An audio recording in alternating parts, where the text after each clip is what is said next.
Hookah, also known as shisha, involves adults smoking a flavored tobacco from a water pipe in which they pass a hose and take a puff among family or friends. It centers around conversations and promotes a more connectiveness among those participating. Hookah is deeply rooted in a cultural tradition that has been present throughout generations among Indian, Persian, Turkish, Egyptian, and other Middle Eastern families. Its gesture is more than an entertaining social activity or means to relax. It's a way that families, relatives, friends, and business associates in these cultures provide hospitality and strengthen bonds with one another. The first hookah in the form we know today dates back to 16th century India, at a time when Indian glass manufacturing began as a result of the exporting of glass through the British East India Company. During this period, smoking tobacco also became popular amongst noblemen in high society. In an attempt to purify smoke through water in a glass base called shisha, the hookah was invented. Hookah soon cemented itself as a way for noblemen to show their high social status. In the 17th century, hookah became part of the Persian culture, where strong dark leaf tobacco called hajame was used. For the first time, hookah became accessible to everyone. And not only that, an industry of hookah servants emerged. Even the Shah at the time had his own servants for hookah. So hookah migrated into Turkish culture, and during the 18th century it continued to blossom through means of more innovation. The dated look of hookah was phased out as blacksmiths began casting intricate brass designs and adorned the pipe with royal and religious markings. Hookah was prominent in Turkish high society and was a true symbol of status.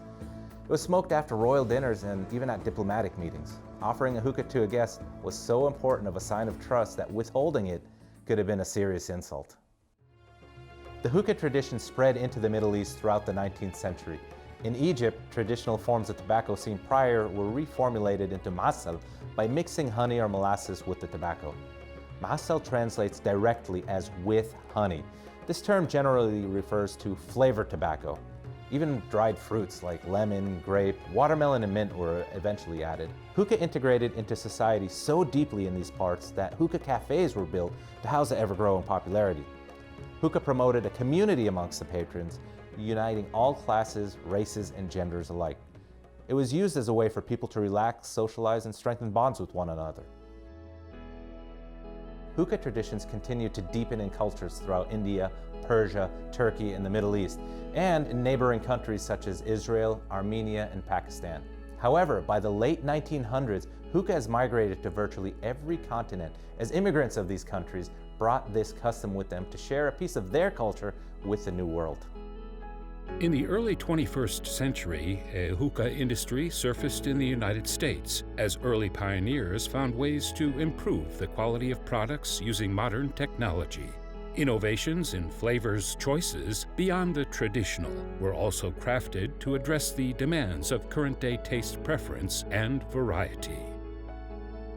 Today, in the United States and around the world, hookah has hardly broke from tradition, as it is still revered as a way to show respect and provide good hospitality, as it was hundreds of years ago. Family members, close friends, and new acquaintances come together and deepen ties over a hookah in the same way it has been done for generations. Hookah is part of an extensive community that brings people together despite social class, religion, or political beliefs. While there have been advancements in hookah over the years, the practice remains deeply rooted in tradition, and for many people spanning numerous nationalities, hookah is a cultural expression.